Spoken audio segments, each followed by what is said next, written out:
question be now put? The question is, the question be now put. Those of that opinion will say aye. The contrary opinion will say no. The ayes have it. Party voted for? Clerk, will you please conduct a party vote? Introduced under urgency. Hour and a half. Ridiculous. Point of order, Joe Goodhue.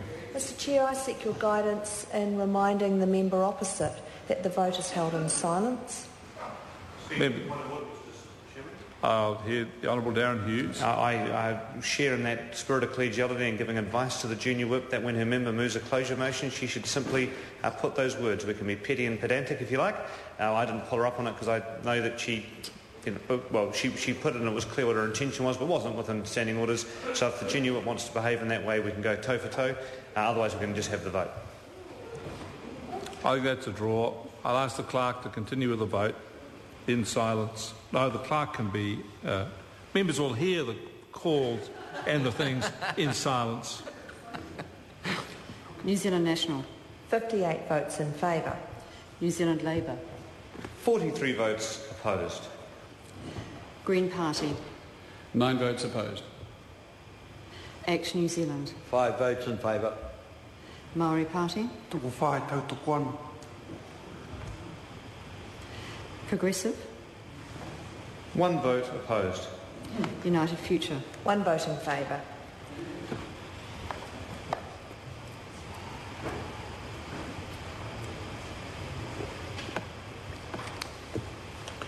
Members, the ayes are 68, the noes are 53.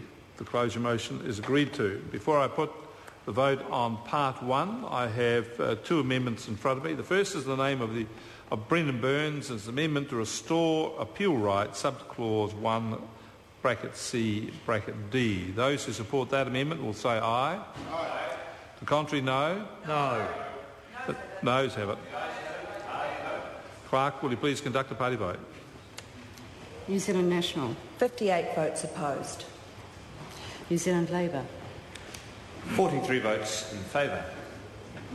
Green Party. 9 votes in favour. Action New Zealand. 5 votes opposed. Maori Party. Tuku whai pehe anu. Progressive. 1 vote in favour. United Future. 1 vote opposed.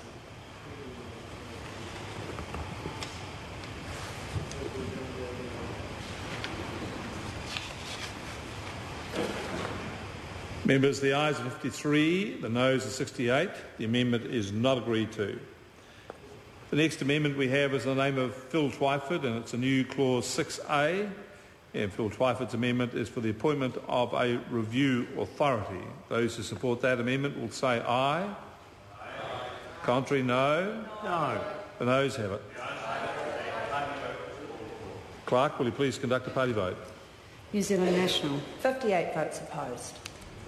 New Zealand Labour. 43 votes in favour. Green Party. 9 votes in favour. Action New Zealand. 5 votes opposed. Maori Party. Tuku whai pehe anu. Progressive. Kotahi e whakai ana. United Future. 1 vote opposed.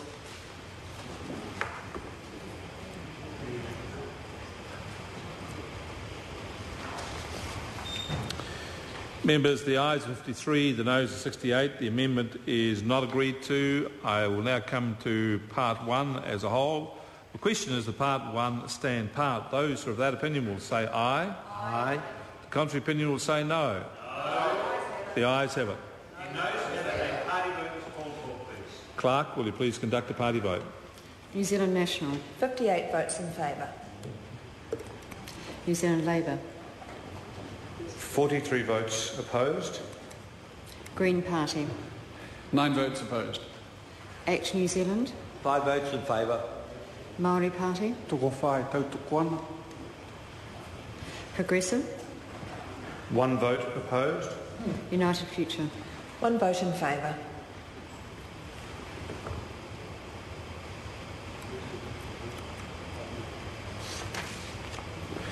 Members, the ayes are 68, the noes 53. Part 1 will stand part. We now come to part 2, and before I take any bidders on that, I would just like to advise the House that we had 2 hours of debate on the previous part, and I just say to members that many of the speeches went well outside of what would normally be acceptable as a committee stage speech.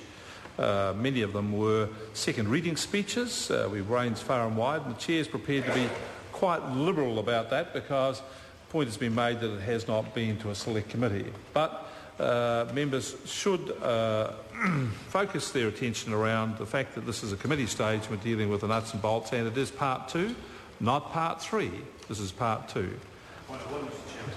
Point of order. I call the Honourable Darren Hughes. Mr. Chairman, you anticipated part of my point of order to you, which was that we spent roughly an hour and 45 minutes on part 1, 25 minutes of which was taken up by the Minister and the Chair, which is great because we want to be engaging with him on the issue. The point I'd make about that, sir, is that the Minister is intimately involved with this legislation. He wrote it, he's seen it, he's had a chance to take it through Cabinet processes and had the benefit of his officials on it. The problem with the opposition, the problem that the opposition has, sir, is that we have not had that luxury of having seen the bill. This bill was introduced under urgency.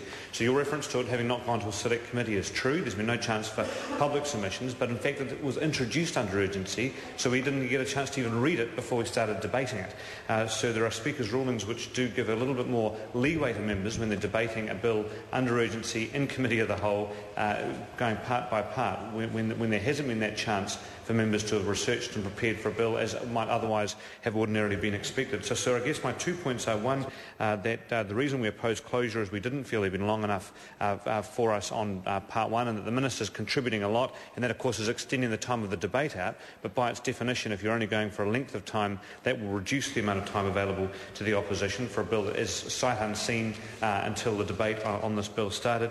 And the second point, sir, is for the leeway for the fact that members, of course, have not been briefed on the legislation and are not in a position to be able to restrict every single comment they want to make to a particular clause in a part. Members are trying their best to do that, but, sir, I think that that point has to be taken into account. The absence of a select committee process and the absence of a chance for the bill to have laid on the table for 3 days beforehand. Had that happened, had that process been followed, you would be absolutely correct in asserting that members should be following to the letter the standing orders and the Speaker's rulings in this respect for the bill. But of course that's not able to happen because this was dropped on opposition members, and that's why we're trying to construct our arguments as best we're able to in the limited amount of time that we've had. Call Kennedy Graham. Thank you, Mr. Chairman. Just speaking to the point of order, I would just like it to be understood that I, for one, had a few points left pertaining specifically to Part 1. I was going through clause by clause, and I had a little bit left that I wanted to put into the debate. And so I would either ask your indulgence that we either return to it, or under Part 2 that I'm free to return to 1 or 2 clauses in Part 1 to register my points. Thank you. Can I respond to that member last? I do note that in your presentation to the House that you were focusing specifically, and I was going to give you a commendation for being one of the few speakers who focused particularly on it clause by clause and extrapolated wider points around it. I thought that was very good. Can I say to the Honourable Darren Hughes, yes, the member is correct that generally there is latitude given when a wider brief is given when a bill has not been referred to a select committee. The point I would make to him in rebuttal of that is that we were debating Part 1, which is a very technical part. Purpose, yes. Are we going to have... But, and having read the purpose, I have read the purpose clause, and it is, a lot of it's very technical. The second clause is quite substantial, and I would expect the Chair to be more cognizant of the fact that there's a wider range of issues on that particular one. But I want to make the point that speakers did refer to Part 3 of the bill very often, and it was a substantial part of it. Now, had they done so in passing, no problem. But I just want to make the point that we have a little dispute about the hours, but we're going to continue with the discussion.